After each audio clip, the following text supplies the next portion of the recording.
The story begins with a young boy named Haruto going somewhere while his childhood friend Miyaru cries and begs him not to leave. It turns out to be a flashback of Haruto's memories, which he reminisces while riding a bus. Suddenly, a train runs into the bus and Haruto is tragically killed with the rest of the passengers. Waking up in a dark room, Haruto opens his eyes to find himself in the body of a young Moa-nourish boy. He's perplexed because his memories get mixed up and he's not sure if he's still Haruto, the young man from Japan, or if he's the wretched-looking boy. While he's still wondering if a fever is messing with his mind, a group of men enters the room. The men come in with food and address him by the name Ryo. They begin munching on the food but don't give the starving Ryo any. To make things worse, they lament that he stinks and his stench is affecting the taste of their food. After they send him out to take a bath, the hungry Ryo is more concerned with finding food, so he searches for some berries in the bushes to eat. While looking through the bushes, Haruto's memories run through his mind, and he remembers he was a 20-year-old student from Japan. Despite the flashbacks, Haruto forces himself to forget the memories because he's now Ryo, a poor boy living in the slums of the Kingdom of Beltram. Now accepting that he's Ryo, he decides to focus on his mission to avenge his mother who was murdered by an unknown man. He remembers how he lived with his mother in a small house, and how she told them they were immigrants from a land where everyone has dark hair. Ryo is drawn out of his thoughts when 4 people in white robes approach him to ask him if he saw a girl with purple hair. Initially, he's intimidated by them, but then the white-haired girl among them introduces herself as Celia and asks him more politely. Ryo then tells them that he hasn't seen her, and then Celia casts a spell to detect nearby magic users. She then notices that Ryo possesses a lot of magic power. Although they're unable to find the girl, Celia gives Ryo a bag of coins to thank him for his help before leaving. After hiding the bag of coins in his clothes, Ryo returns to the house he woke up in but is immediately attacked by a masked man. Thankfully, the assailant's knife hits the bag of coins, so Ryo is unharmed. However, he prepares to continue his attack, but suddenly, time stops, and the ethereal projection of a pink-haired girl appears to him. She touches his cheeks and teaches him how to use his magic abilities. Ryo begins emitting a magical aura, and as time continues, he combines Karuto's memories of martial arts with his new powers. Using the knowledge the pink-haired girl gave him, he casts a spell to enhance his physical abilities and knocks out the masked man. After defeating the man, he hears noises coming from a bag in the room and finds a purple-haired girl inside it. She asks him to take her to the royal castle but suddenly faints when she sees the unconscious masked man. Ryo decides to take her to the castle, but he gets spotted by the people in robes from earlier. They assume that he's one of the kidnappers and take him to the castle for interrogation. Meanwhile, back in the house where Ryo is attacked, royal guards inspect the place and find the masked man who's regained consciousness. But before they can question him, a mysterious hooded man watching from afar crushes a red crystal which causes the suspect to die, foaming at the mouth. In a dungeon under the castle, Ryo is tortured severely by Charles, vice captain of the Knights. Charles wants Ryo to admit that he's one of the princess abductors, but he insists that he's innocent. A while later, the purple-haired girl, who is the princess named Flora, wakes up in her room.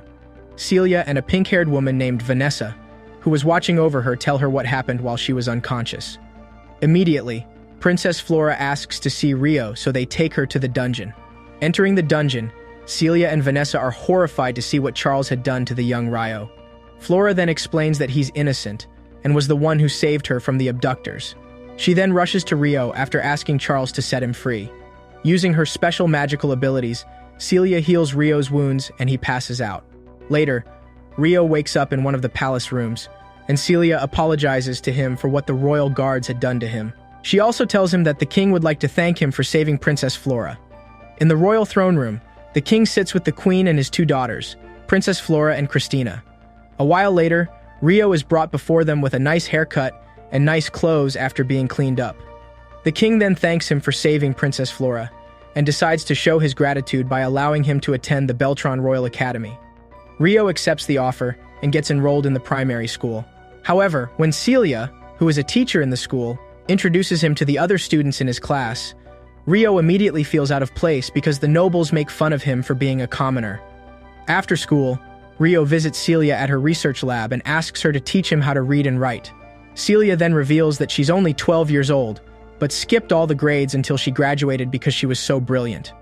While tutoring Ryo, Celia notices that he gets all the answers in the assignment correctly, so she is pushed to tell him that Princess Christina is the only other person in the class that got all the answers correct. After the lesson, Celia gives him some children's novels to read so he can improve. Sometime later, Rio's class takes part in combat lessons and sword fighting. The students use wooden swords to spar with each other, and Rio uses the knowledge of martial arts he gained as Haruto in his past life to ace the tests, and he even impresses the instructor. After seeing his display of excellent swordsmanship, the instructor offers him a chance to join the Royal Knights, but he politely declines it. One day, Rio begins to recall memories from Haruto's life, and even remembers his childhood friend Miyaru. He gets angry with himself for dwelling on Haruto's problems, and decides to focus on his new life and move on. 5 years later, Rio gets chosen to represent the Beltron Royal Academy in a tournament against the Royal Guards. However, another student named Alphonse is not happy with the selection and claims that Rio shouldn't get the slot because he's a peasant. At school, Rio helps Celia in the library, and she commends him for his tremendous progress since he enrolled in the academy 5 years back. He responds by teasing her about how she hasn't grown since they first met. Later, the two have tea, and Rio reveals that he would like to travel to his parents' homeland in the Yaguma region after graduation, especially because of how badly he's treated by other students. Charles attempts to intimidate Rio by mocking him, but he is unfazed and prepares to have the revenge. The duel begins and the two fight intensely, clashing their wooden swords and using all the skills at their disposal. Rio counters all of Charles's attacks, and this pushes him to fight with anger. He charges at Rio, giving everything he's got, desperate to win. However, Rio gets the upper hand and knocks his sword out of his hands, defeating him. Charles reluctantly accepts defeat and leaves in disappointment. Later that night, Charles limits to an ominous blue-haired man as they drink together. The guest is the ambassador from the Proxia Empire, and when Charles tells him that Rio was involved when Flora was abducted 5 years ago, the guest gets interested. It turns out that the guy is the hooded figure who killed the masked assailant by crushing a red crystal. One day in class, Celia teaches the class about magic and asks them to cast a spell to create a sphere of light. While attempting it, the other royal students mock Rio for not being able to, even though everyone else has mastered it. For some reason, Rio can't use the same type of magic they have, but possesses a special kind of magic different from theirs. Rio doesn't fully understand his abilities, and he hides them from everyone, so they don't get him any unnecessary attention. After class, Rio gets accused of seducing the female students by another royal student named Stuart. However, Celia immediately intervenes to defend Rio, so Stuart leaves him alone, but warns him not to anger him because he's from the powerful house of Huguenot. Later, the students go outside for a practical lesson. They must work as a team to reach a goal by passing through the mountain forests.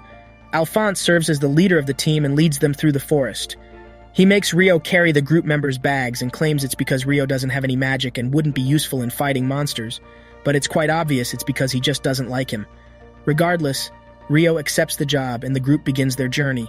Along the way, they encounter a horde of goblins. The boys enhance their physical abilities with magic so they can fight the goblins.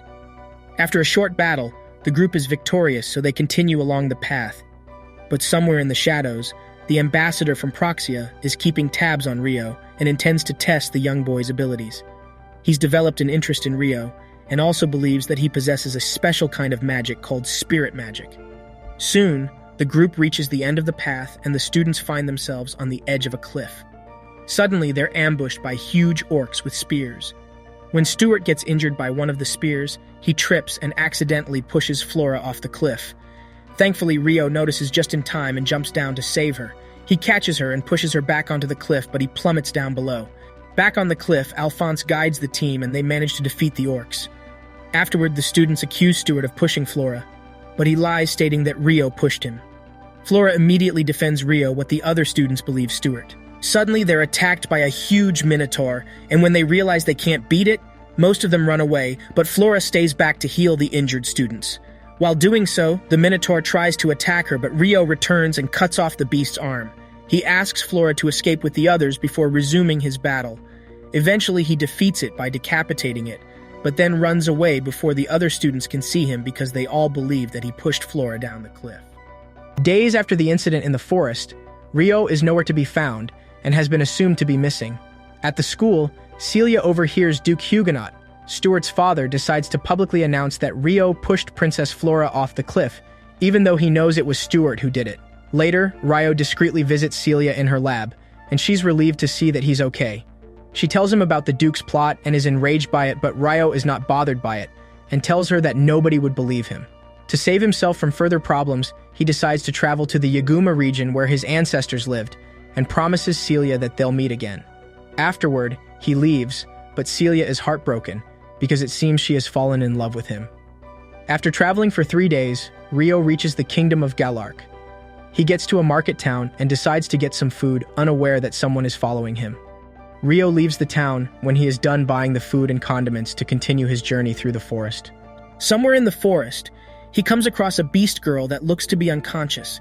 He approaches her, but she suddenly wakes up and spits a poison spike at him. Ryo kicks her away, and his vision begins to get blurry from the toxin, but he notices that she has animal ears. He then concludes that she is a beast girl, and uses his magic to neutralize the poison. Seeing this, the girl declares that she's going to kill him and begins attacking him with her knives, but he manages to pin her to the ground. As she struggles on the ground, Ryo calms her down with a spell that makes her fall asleep. Ryo notices that she has a cooler of submission on her neck, so he uses a magic spell he learned from a book he read to get it off. In a flashback, it is revealed that the beast girl's name is Latifa, and that she died in the same train accident as Haruto. She got transported to the same fantasy world, but got reincarnated as a beast girl and then captured by the Hubino family. She was trapped in a dungeon where Stuart would treat her cruelly every day.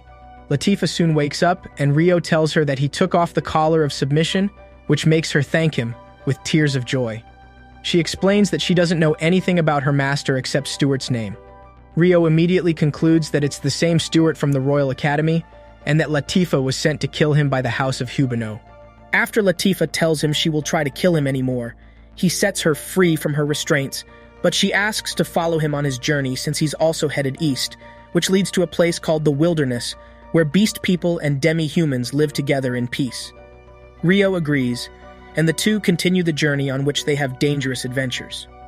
One night, Latifa starts talking in her sleep about her parents in Tokyo. After listening to her, Ryo realizes that she died in the same accident as him, but decides not to say anything about it. Some nights later, Latifa is having nightmares, so Ryo calms her down with a magic spell, and notices that the fire outside their camp suddenly went out. Going out to investigate, he sees a large wolf that suddenly disappears into a blinding ray of light. Thank you for watching. If you enjoyed this video and want to see a part 2, then leave a comment. Also, don't forget to like and subscribe if you want to see more content like this. Take care.